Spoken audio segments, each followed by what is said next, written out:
Welcome everybody, and thank you for listening to the Better Bushcraft Podcast, the place where you'll learn the skills to succeed on your next outdoor adventure. My name is Tommy Clark, your host, and this is episode 10, 8 items you don't want to forget at home. But before we get into today's topic, there's a few things that's going on here at Better Bushcraft. First of all, I got a new article up talking about the Better Bushcraft campsite update that I've been working on. This article that I just wrote a couple days ago is full of pictures of what we worked on last weekend, so it's kind of cool. I'm trying to put a lot more pictures of the stuff that I've been working on inside my articles to make them more exciting and to show you guys what I've been talking about. But, you know, it was great. Last Saturday, my buddy and I, we just went out to the ranch where we're building this campsite, and we had a lot of fun.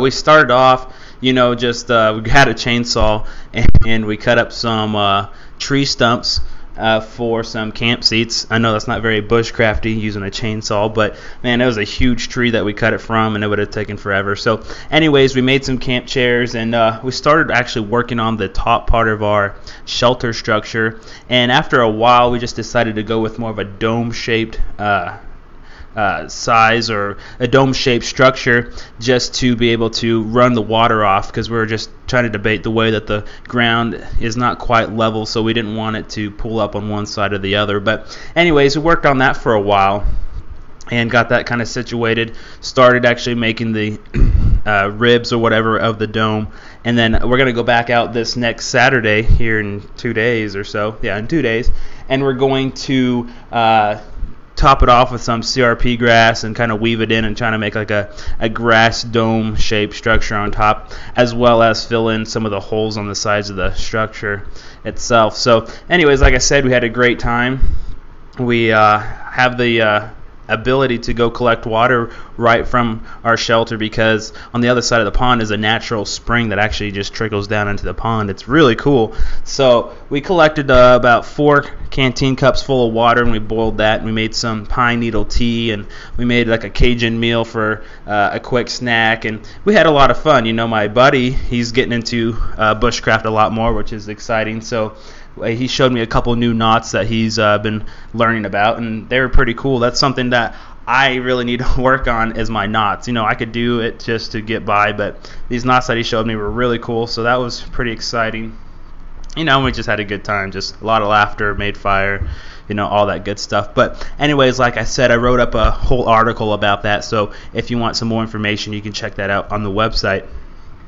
I also put up a new video showing you how to modify your knife spine to strike a fire steel, and it's a pretty just informative video. What I did was just took my camera and set it up right by the grinding wheel and kind of showed you some of the tips of grinding your knife spine so that you can strike a fire steel, because that's one of the things that I do to all my knives that need it. I think the only knife that didn't need that to happen was my new blind horse knife, Bushcrafter, because it actually has a very nice spine on it to strike a fire steel. But like I said, all my other knives, I do this too. It's a real easy way to modify your knife so you don't have to use the blade to strike your fire steel and kind of dull it out. I don't like doing that at all. So anyways, check out that video if you want some more information on how to do that. I also put up another video showing you some containers and bags that I use for bushcrafting, and I just got this idea because a lot of people that I've been talking to, you know, they have concerns, or they don't know how to organize their bag better because, you know, what kind of containers or bags do I use. So I just brought out all my different bags. I think I had, I don't know, a dozen or so. And the thing about it is you don't have to have a specific bag or container or little pod for bushcrafting, you know, and spend a lot of money that way. You can just look around your house and find a lot of things that are going to work to put your own kits into. So like I have my fire kit and a cool little fake leather container with a little clasp on it, and it works great for my fire kit. And also, you know, I put my medical stuff into this little plastic container where you're going to throw out of the house anyway. So what I was trying to show you in this video was you can just look around your house or garage sales or in your attic or wherever and find a lot of stuff that is going to work for you to put your kits in. That way, when you put everything in your bag, it's all separated, and it's real easy to get into your stuff without everything going everywhere. So if you need some ideas of stuff to use, I definitely suggest you check out that video on my website, and hopefully it'll help you a little bit. Okay, let's see. Next up, my email newsletter. I have quite a few people signing up for the newsletter every week, which I'm really excited about. I appreciate you guys allowing me to send you information. Be sure to jump on it this week, though, if you haven't signed up, because the first contest is coming up soon, and I mean real soon. So be sure, it's going to be a good one, and it's going to be a chance to win some free stuff. So, if you haven't signed up yet, you kind of forgot, I suggest that you jump on that within the next couple days, because the first contest is coming up.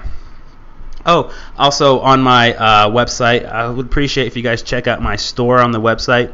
And if you're needing gear, please shop in my store. If you're something that you need, a new knife, some paracord, fire making stuff, a new fire steel, whatever, please check out my store first. It provides the needed money to continue to bring you guys this podcast as well as the website. And it's full of cool gear. And if you don't see what you're looking for, if this is a specific item that you can't find on my store, please send me an email to idea@betterbushcraft.com, because I'd love to check it out and add it to the store. The store that I have set up, it allows me to add a lot of cool stuff on there because it's powered through Amazon. So I can get what you want in my store and still give you that great price. Amazon is one of those places where it's almost always has the lowest price. So I just pass those savings on to you. You'd help me out, because a part of the money that goes to the purchase, Amazon will send to me to help me run this website and podcast. So I'd appreciate it if you guys just check it out on the website. So anyways, let's just jump into today's topic now, which is 8 items you don't want to forget at home. Excuse me, I had to get a drink of water. My mouth's really dry. Anyways, 8 items you don't want to forget at home. These are things that are necessary for bushcrafting, but these items may be forgotten at home. So here's just a list of these that are often forgotten, but they'll help make your trip more successful and enjoyable. I mean, these items you don't necessarily have to have. If you could only take 10 items, these probably wouldn't be in the top 10 like I had in another podcast, but they are things that definitely make it a lot more smooth when you're out there, and you're going to be glad that you brought these. So let me get another drink of water, and then we'll jump into it. Okay, so the first thing I have on my top 8 items that you don't want to forget at home is a pair of gloves. Now, I'm not talking about, in the winter where you're going to be just wearing your winter gloves or whatever. Those are important too, but hopefully those are something that you plan on bringing all the time. If you grab your coat or whatever, your jacket, you're going to have your gloves. What I'm talking about here is just a pair of gloves that you always keep in your bag. And usually a pair of leather gloves is what I use, because they're cheap and inexpensive, and they're really easy to pack, and they work great. But these are going to be gloves that you need to use them for harvesting wood and grasses. When you grab a bunch of grass to cut off from the ground, sometimes you can run your hand across it and it starts to make cuts, and it's no good. So or what I use them mostly for is around the fire, when you put your canteen cup by in the fire, to boil water, and then you realize that you don't have a pair of gloves and you try to grab that bad boy out of the fire. That's no fun at all. So, just slip on a leather glove, pull it out of the fire, works great. So that's the first thing that a lot of people forget. I mean, I do a lot of times too, so I make it a point to just put them in there and keep them in there. If I ever pull it out before I pack up to go back home, I put it back in the same spot, so I know I have them for next time. So if you don't have a pair of cheap leather gloves, you can run to Walmart or someplace and get them for a couple bucks, and it'll definitely save your hands from some cuts and burn marks for sure. So that's the first thing. Now the second thing on this list is a shovel, and here again, I'm not talking about a large shovel that you just drag out there. I'm talking about one of those small hand shovels you can get for a couple dollars. You can either get plastic, which like I have, or you can also go and get a metal shovel or one of the military shovels, which is really great too. Now, obviously a shovel's good for digging fire pits. They're also really handy looking for bait. In my fishing kit, I carry a couple jigs and stuff, but I like to be able to dig for earthworms and grubs and stuff like that to use while I'm fishing. So it's really great for that, a lot easier, and it saves your hands from just trying to dig through that dirt, and it's no fun. So anyways, it's also really good to harvest wild edibles, if you're trying to get down to the bulbs of certain plants and stuff like that, to the roots. A shovel's really handy, and like I said, you can buy one for a couple dollars. It fits really well in the pack if you do it right. And some of the pros and cons of the one that I have, it's plastic, so it was very cheap. I think I got it for $1 at Walmart, and it's very lightweight, so you don't notice it in your pack. Some of the disadvantages of plastic, though, is it's not quite as sturdy. It doesn't, if the ground's really, really hard, it doesn't do the work like a metal shovel does. So you kind of have to think about your environment and what you're going to be using it for, so you can decide, should I get a metal one, should I get a plastic one, or should I shell out a good $30 and get one of those really nice military ones. So that's up to you, but whatever you choose, a shovel is definitely helpful. Okay, now on this third thing that people often forget, it's not necessarily a necessity, but it's something that makes the trip a whole lot better. And the thing is, I forgot this just this last Saturday. We were out there doing whatever, and I forgot to bring my seasonings. Now, who of us hasn't forgotten to bring it? And the thing of it is, you don't need it, like I said, but it ends up tasting bland. The food does, if you don't bring, just certain things like salt and pepper and stuff like that. So something I forgot last time, and I was kind of upset about it, because we had this really good Cajun meal cooked up, with red beans and rice and shrimp and stuff like that. But I didn't have any seasonings to add to it. So even though it had really good ingredients, it still kind of tasted just bland. So, and the thing is you can pack a lot of seasonings in a very small container or a baggie, like a Ziploc bag. And, when you bring them, your mealtime is a lot more satisfying. So the things that I usually bring with me, except this last time, is things like salt, like I said, seasoned salt, pepper, cayenne pepper. I love adding cayenne pepper to stuff because it adds a little bit of a kick, and it's also a metabolism booster, and it just tastes great. I also bring garlic. You can either bring this like a little clove of garlic that you could break apart, or minced garlic, or garlic powder, garlic salt. I mean, there's a lot of different options for garlic, but I like to bring that. And also lastly is lemon pepper. So I bring, 1, 2, 3, 4, 5, 6 things with me, and they all fit in a small little Ziploc bag. So, and the thing of it is you just have to try changing it up and adding them to your food, for different flavors. Like when we catch fish and we fry up fish, I like to use just salt and lemon pepper. It tastes really great. It's awesome for, just freshwater fish. But, if we're going to cook up some chicken or whatever, might want to throw in some garlic and pepper and maybe cayenne pepper. Who knows? It depends on your flavor. But, it's one of those things where, when you're working out in the field, and you're doing some bushcrafting, and then you finally get to sit down and you're really hungry, and then you eat your meal and it tastes bland, it's kind of like, man, I really wish I could have some salt or whatever. So one of those things to remember to pack in your bag.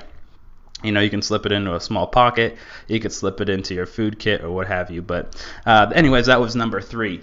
Now, going along with number 3 is something called Sundries. And it's just a word that I've heard just recently. And I know it's a word that's been used for a long, long time, but I just never heard of it before. But basically, these are some of the things that will make your mealtime better also.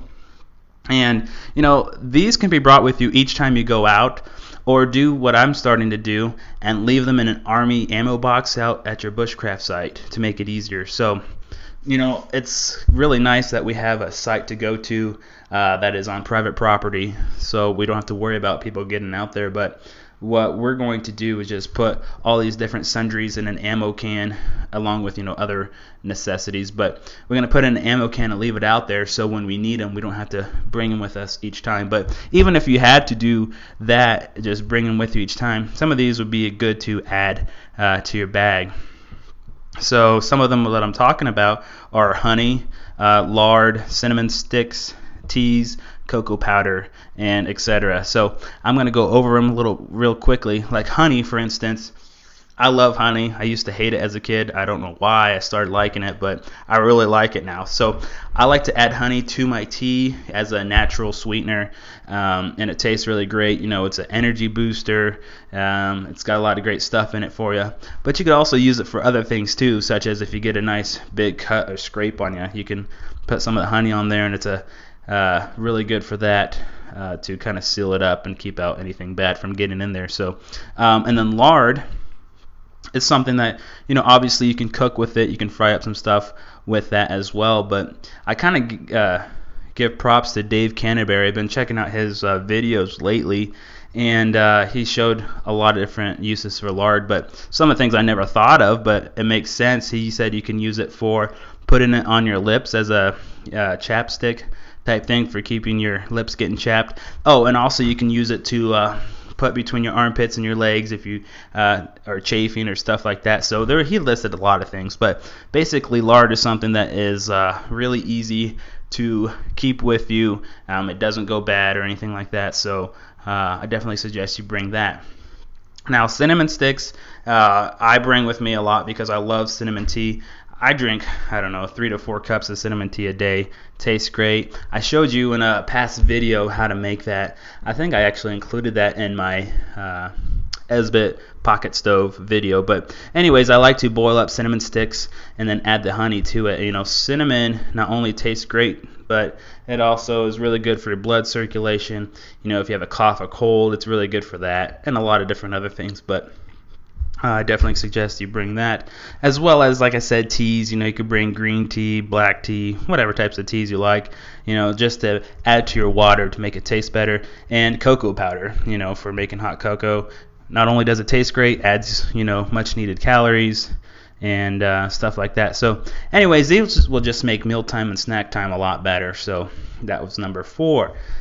Number 5 on our 8 items you don't want to forget is hygiene products. It's real easy to forget hygiene when you're out in the woods with some buddies. But still, it's very important out in the bush to keep yourself up. A lot of times we never even brought it before, and then you kind of realize that you feel kind of grungy and stuff like that, and it just doesn't feel great. But anyways, some things to remember are obviously toilet paper. You don't want to forget that. Paper towels, everything from cleaning yourself up to your equipment. Hand sanitizer soap, real easy to use that after, touching fish or whatever. Your toothbrush, toothpaste, if you decide to do that, and deodorant. I'm sure your bushcraft buddies will appreciate you keeping yourself clean out in the bush. Now, if you're only going for a day or so, maybe not, or whatever. You don't need a lot of that stuff, but if you're going to be out there for a few days, just pack it in a small area, and you'll be glad that you did. So that's all I'm going to say about that. Number 6 on this list is aluminum foil. Now, it's real easy to pack several large sheets of aluminum foil, and it'll go a long way for bushcrafting. They can be packed in a very small area of your bag so that it's convenient to store. You can fit it in a small... it virtually takes no room. If you had a full bag, I could still fit it in there. That's how easy it is to pack. But it's something that I carry with me all the times because it's very useful. You can use it for, a lid for your canteen cup to boil water. Sometimes if you have a fire and the ashes are going everywhere and sticks are falling in your water and it gets all sorts of stuff in there. But, I use it for an improvised lid, and it keeps all that stuff out of there. Or if you're going to make pine needle tea, like I just did last Saturday, you're supposed to boil the water first and then take it off the fire, put the pine needles in, and then let it steep for 10 minutes. Well, you need something to cover your cup to let it steep. So aluminum foil worked perfectly. Once I was done, just packed it back in my bag. It wasn't ruined or anything, and I can use it next time. So you can use it as a lid. You could also use it to bake fish or other foods over a fire, like we did a couple weeks ago. My buddy brought out some wild turnips that his dad had gathered before, and we chopped those up, and we're like, how are we going to cook this? Well, luckily, I had aluminum foil in my bag, so I just we packed them in the aluminum foil, made a little pouch, threw them on the fire. They tasted great. If you never had turnips, by the way, and you're kind of leery about it, if you roast them on a fire, add a little salt, it tastes just like potatoes. So Anyways, so like I said, you could use it to bake fish as well that way. It can be used to collect water.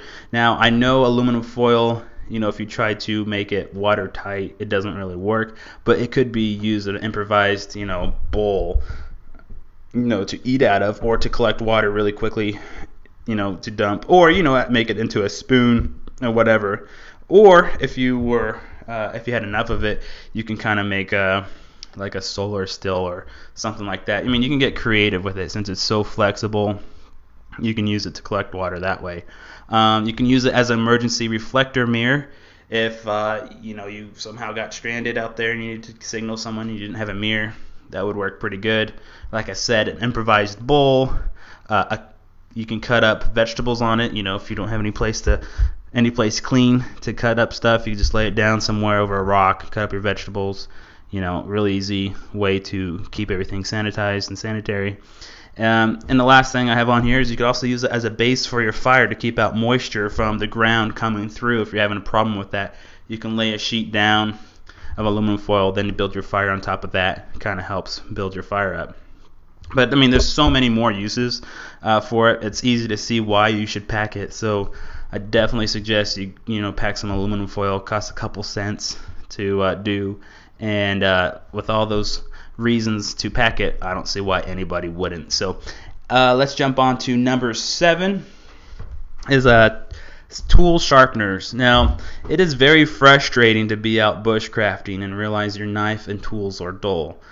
That doesn't happen to me that often anymore, just because I always try to keep my tools very sharp, and before I leave, that's one of the things that I make sure I do, is make sure all my stuff is sharp. But if you're out there for a while, your stuff could become dull, and it becomes very frustrating trying to work with stuff, because it makes working with them that much more time consuming and causes you to work harder and just work longer and stuff like that. So it's really easy to pack a cheap knife sharpener or a diamond rod in your pack for your knives, and you could also just pack like a sharpening puck for your axes and machetes and stuff like that, the larger tools that you got. You don't have to bring out your most expensive sharpening kits in the field, the stuff that you really hone in on at home and stuff like that. I wouldn't suggest bringing your whole kit and your blocks and stuff like that.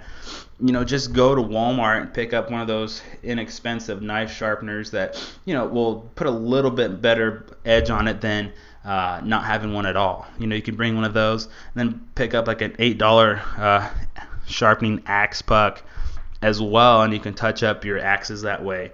Like I said, you don't have to bring out your good stuff. You just need something decent to touch up your tool to work with until you get back home, so you can really hone in your blades and sharpen your stuff like that. So I don't bring out my good stuff out in the field if I'm only going to be out for a couple days. I just make sure I throw one of those cheap knife sharpeners and a puck in my bag, and it takes up less space than my good stuff, and it'll do the job. It'll put on an edge that you need to get your work done. So I just thought that would be a good tip for you guys as well. Okay, and then lastly on my list, I have extra socks and clothing. There may be times when you're out bushcrafting or whatever, you're not really looking into doing anything too extraneous. You don't think you're going to get wet, and then you having to go across the pond or across the creek or whatever, and your feet get wet on accident or whatever. It's good to have a good pair of socks, an extra pair of socks, because they'll go a long way just to boost your morale. Who likes walking around with just wet, soggy feet? I also carry an extra t-shirt and underwear just in case I get my clothes wet. Even if you pack something that isn't quite up to par, you don't have to bring a really nice stuff, just an old t-shirt and a decent pair of socks. So even though they're not the greatest for the situation that you're in, it'll be something to have on while you dry out your other clothes.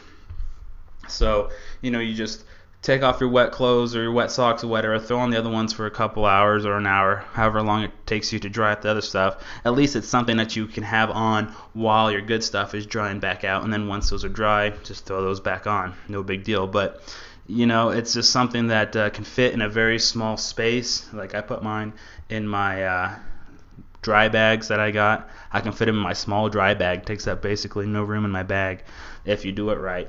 And it'll come in handy at one time or another. Maybe not every time you're going to need to get into that, but you're going to be glad that you brought them that one time you get wet and you really need it. So anyways, guys, that was 8 things that you don't want to forget at home that a lot of people tend to either forget sometimes. So I hope that it kind of helped you just kind of run through the list in your mind of, hey, do I have that in my bag, or maybe I should add that, or whatever, just because it's going to make your bushcrafting trip that much more enjoyable. So, this list is by no means exhaustive at all. I mean, there's only 8 things, but I'd like to hear what other items you guys can think of that people often forget.